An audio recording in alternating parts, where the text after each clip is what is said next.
Blowing has a long and rich history.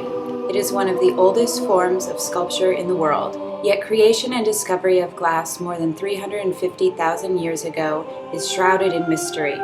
There are many myths about the discovery of glass. The Roman historian Pliny attributed the discovery of glass to the Phoenician sailors. He recounted how the sailors landed on a beach and prepared to cook.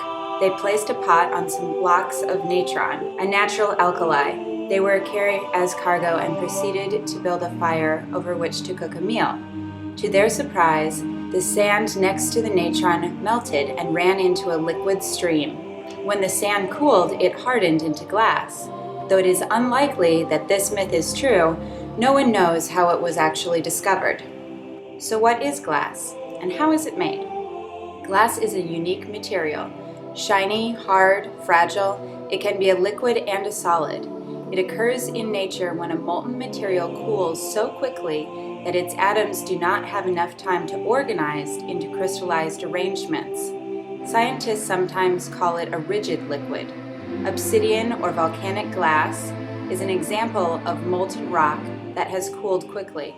Another example are fulgurites, or petrified lightning, made from lightning melting sand on contact. Man-made glass is made out of ordinary materials that can be found almost anywhere.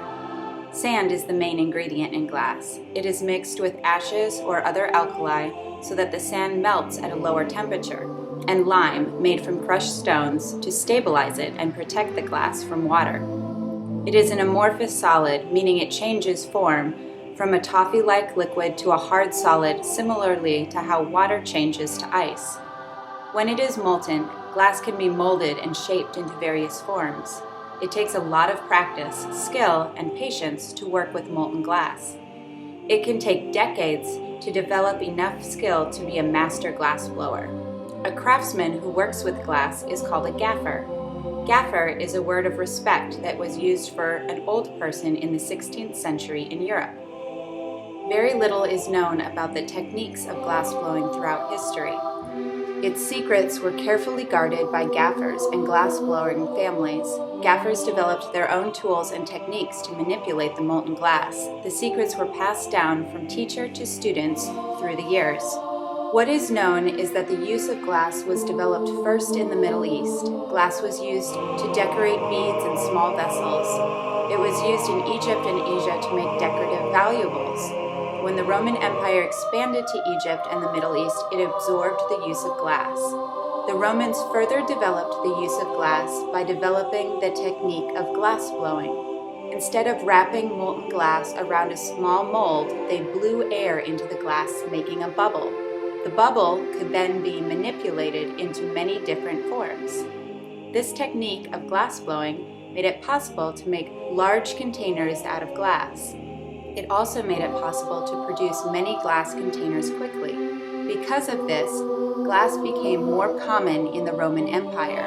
It was used not only by royalty. Commemorative glass goblets were even made for important gladiator games and events.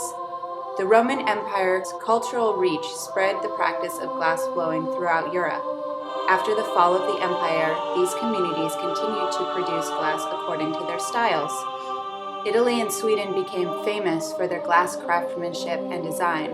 When Europeans migrated to America, they brought their glass-blowing techniques with them. American glass companies such as Tiffany, Fenton, and Benco developed their own unique styles in the 19th century. Today, it's almost impossible to think about life without glass. We drink our breakfast juice out of it, cook in it, make light devices out of it, and use it in television sets, automobiles, medical equipment, communication equipment, and spaceships. The use of glass has been expanded and vital in technological advancement, and this is only the beginning.